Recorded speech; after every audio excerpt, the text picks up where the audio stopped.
At 10:42 p.m., Laura Bennett was still alive. At 10:43 p.m., her phone recorded 17 seconds of movement. No call, no message, just motion data. At 10:44 p.m., the movement stopped. 6 minutes later, her husband dialed 911. He said she fell down the stairs. But 3 weeks earlier, Laura sent a message. If anything happens to me, it wasn't an accident. She didn't fall by surprise.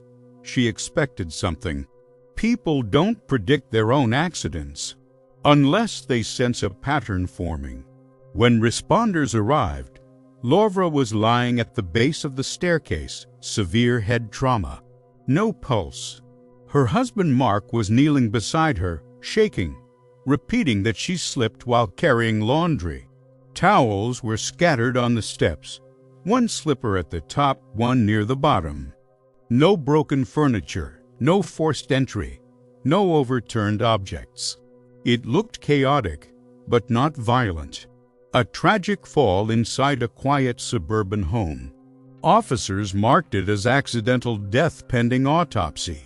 Paperwork began, statements were logged. For most families, that would have been the end of it. But Laura's sister couldn't ignore the message she received weeks earlier. At 9:14 p.m. on March 3rd, Laura sent a short text. "If anything happens to me, please don't believe it was an accident." Her sister replied within seconds, "What do you mean?" Laura didn't answer right away. 11 long minutes passed before she wrote back, "Just promise me." No context, no explanation, just a request that sounded like preparation.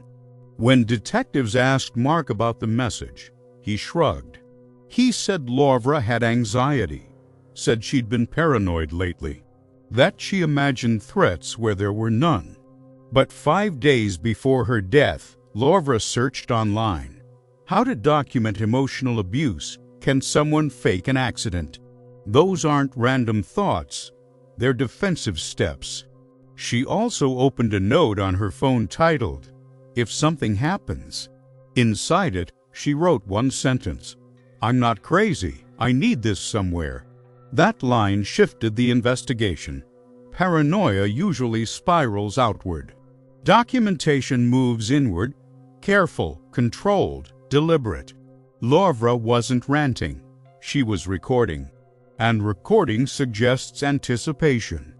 Then investigators found a second phone inside a shoebox in her closet. Prepaid, minimal usage. Hidden, but not deeply buried. It contained screenshots, photos, and short audio recordings of arguments. In one clip, Mark's voice was cold and steady. "You think people will believe you?" Laura answered quietly, almost whispering, "I'm saving this." That recording was never sent to anyone. She kept it stored privately. Which raises a question. Was she building a case or preparing evidence in case something happened? Forensics returned to the staircase. Most impact blood was at the bottom step. But the bruising on her forearms didn't match a chaotic tumble. The bruises were symmetrical, bilateral. Thumb pressure on one side, finger compression on the other, more consistent with being grabbed than randomly striking wooden edges.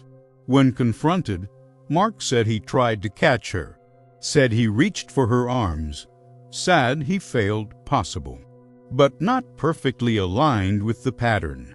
3 months before her death, Mark increased Laura's life insurance policy from $250,000 to $1.2 million. He was the sole beneficiary. Laura digitally signed the update, but the timestamp didn't match activity on her personal device that day. Mark said she used his laptop. That explanation was plausible, but it added weight. The medical examiner initially ruled the death accidental. Blunt force trauma, cervical fracture, injuries consistent with a fall. But a secondary review noted subtle hemorrhaging inconsistent with the final impact point, meaning she may have suffered force before striking the bottom step. And that distinction quietly changes everything. A neighbor across the street later reported hearing raised voices around 10:30 p.m. She couldn't make out words, just intensity, sharp tones cutting through the quiet night. She almost called someone, but didn't. Arguments happen. Marriages are messy. It wasn't her business, until it was. Because when smart home data was pulled, something didn't align with a simple fall. The stairway motion sensor triggered at 10:42 p.m., but the front door sensor activated 3 seconds earlier. That means someone was near the exit before the fall occurred. If Laura was carrying laundry, why approach the door? Laundry goes upstairs. Doors lead out. And that tiny sequence, door, then stairs, suggested movement in the opposite direction. Investigators reconstructed the final 17 seconds using phone motion data. The device showed rapid horizontal acceleration, then rotation, then impact. A natural slip usually begins downward. This began sideways, as if she was forced off balance before gravity took over. Physics doesn't accuse, but it does tell stories when patterns don't match. There was another detail. At 10:41 p.m., 1 minute before the motion spike, Laura attempted a call. It lasted 2 seconds, then ended abruptly. The number traced back to a domestic violence legal aid hotline. She had dialed it twice before in the past month, never long enough to fully speak. The timing was impossible to ignore. She reaches for help, the call cuts. Seconds later, violent motion.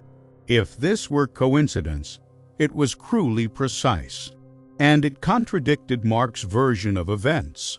Because in his statement, he described a minor disagreement. Nothing escalating, nothing physical. During interviews, Mark's wording stayed carefully consistent. He said, "She fell," not, "I saw her fall." A subtle linguistic distance. Passive framing. When describing the moment, he focused on the aftermath, not the instant before impact. Language under stress often leaks what memory avoids. Their 9-year-old was interviewed weeks later by a school counselor. The child said quietly, "I heard Mom say, 'Don't touch me.'" That statement surfaced after the funeral, after routines shifted. Children misremember details, but certain phrases embed deeply. "Don't touch me" doesn't align with slipping on towels. Mark did not immediately file the life insurance claim. He waited 6 weeks. He told investigators he was emotionally overwhelmed. But financial records showed he consulted a private attorney during that window. Not about benefits, about liability in accidental household deaths. That shift in focus raised quiet concern. A biomechanical expert reviewed the stair geometry. Height, angle, railing position, friction of the wood. A natural slip would likely send the body sideways. Laura's injuries showed forceful forward momentum. The grip bruising lacked rescue transfer patterns expected if someone tried to catch her. Either he missed completely, or never tried. Exterior security footage added another layer. At 10:42 p.m., the front door opened slightly, then closed. 3 seconds later, interior motion spiked near the stairs. If Laura opened the door, she wasn't distracted. She was making a choice, and something or someone interrupted that decision. When investigators examined Mark's phone data, something subtle appeared. At 10:40 p.m., his device was connected to home Wi-Fi. At 10:42 p.m., the exact moment Laura's motion began, there was a 2-second signal drop. Then reconnection. 2 seconds is nothing, or it's the length of a sudden movement, A shove, a struggle. Prosecutors presented the evidence to a grand jury. The text message, the second phone, the bruising analysis, the hotline attempt, the insurance increase, the motion sensors, the signal gap. It formed a narrative, compelling but circumstantial. After 2 days, the jury declined to indict. Insufficient proof beyond reasonable doubt. Officially, the case remained accidental. Mark maintained his innocence. Publicly grieving, cooperative, controlled. But Laura's sister refused to let it settle. She hired a digital forensic specialist to review cloud backups and deleted cache files. What they found wasn't dramatic. It was incomplete, and that made it worse. Inside a temporary voice-to-text cache, there was a fragment, timestamped 10:41 p.m., seconds before the motion spike. The partial transcription read, "He's not letting me," the sentence cut off mid-thought, no punctuation, no completion. She had started to speak, and then something stopped her. That fragment shifted the case from theory to immediacy. It wasn't a fear written weeks earlier. It was present tense, real time. Combined with the aborted hotline call, it painted a sequence. Reach for help, interruption, motion. Still circumstantial, but harder to dismiss as coincidence. The case was quietly reclassified as undetermined. Not a charge, not an arrest, just uncertainty. Mark responded through his attorney, calling the renewed scrutiny harassment. Yet financial records showed gradual fund transfers in the following months. Small amounts, structured, preparatory, as if anticipating future instability. During a follow-up interview, detectives asked one simple question. If Laura were here, what would she say happened? Mark paused, 8 full seconds. Then he said, "She'd say I pushed her." Detectives had not used the word push, not yet. He introduced it himself. That linguistic slip wasn't a confession, but spontaneous wording often reveals internal narratives. He didn't imagine her saying, "It was an accident." He imagined accusation. In investigations, what someone anticipates hearing can expose what they anticipate being blamed for. Laura Bennett never publicly accused her husband. She never filed a formal complaint. Instead, she left fragments, a text, a note, audio files, a partial sentence, documentation without confrontation, preparation without spectacle. People don't predict random accidents. They recognized patterns building towards something. 17 seconds. That's all her phone recorded. 17 seconds between attempted help and irreversible impact. The case remains unresolved, no conviction. No definitive ruling, but the data tells a sequence. And sequences tell stories. Sometimes the truth lives in the seconds before the fall.